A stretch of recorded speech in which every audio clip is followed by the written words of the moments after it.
Hi friends, నమస్తే. ఈరోజు పత్రికల్లో తిరుమల నెయ్యిలో జంతువుల కొవ్వు అంటూ ఈనాడులో ఒక ఆర్టికల్ వచ్చింది.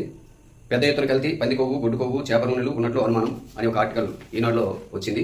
అయితే అట్ ద సేమ్ టైం సాక్షిలో ఆవు నెయ్యి టీడీపీకి గొయ్యి, తాను తీసుకున్న కొద్దిలో తానే పాటు ముఖ్యమంత్రి చంద్రబాబు అంటూ ఆర్టికల్ వస్తూ ఈ ప్రశ్నలకు బదులేది అని ఒక ప్రశ్న, అంటే 5 ప్రశ్నలు వేశారు. అందులో మొదటి ప్రశ్న 2024 జూలై 23న ఎన్డీడీబీ నివేదిక వచ్చిన వెంటనే TTD EO Shyamala Rao press meet పెట్టి ఆవు నెయ్యిలో వనస్పతి వంటి వెజిటబుల్ ఫ్యాట్లు కల్తీ అయ్యాయని చెప్పారా లేదా అని అడగడం జరిగింది. మొదటి ప్రశ్న. మొత్తం 5 ప్రశ్నలు అడిగారు. ఇందులో ఈ ప్రశ్న మనం చూసుకుంటే 2024 జూలై 23న ఎన్డీడీబీ నివేదిక వచ్చిన వెంటనే TTD EO Shyamala Rao press meet పెట్టి ఆవు నెయ్యిలో వనస్పతి వంటి వెజిటబుల్ ఫ్యాట్లు కల్తీ అయ్యాయని చెప్పారా లేదని సాక్షిలోనే వచ్చిందంటే ఖచ్చితంగా ఆవు నెయ్యిలో కల్తీ జరిగినట్టు వాళ్ళు ఒప్పుకున్నట్టే లెక్క. అయితే అందులో పంది కొవ్వు, ఆవు కొవ్వు ఇలాంటి కలిసాయా లేదని తర్వాత సంగతి. కానీ డైరెక్ట్గా సాక్షి వాళ్ళే అంగీకరించినట్టు మొదటి ప్రశ్న వేశారంటే ఆ నెయ్యిలో కల్తీ జరిగింది. మరి శ్రీవారి ప్రసాదాన్నే వీళ్ళు కల్తీ చేస్తే ఇంకా దేన్ని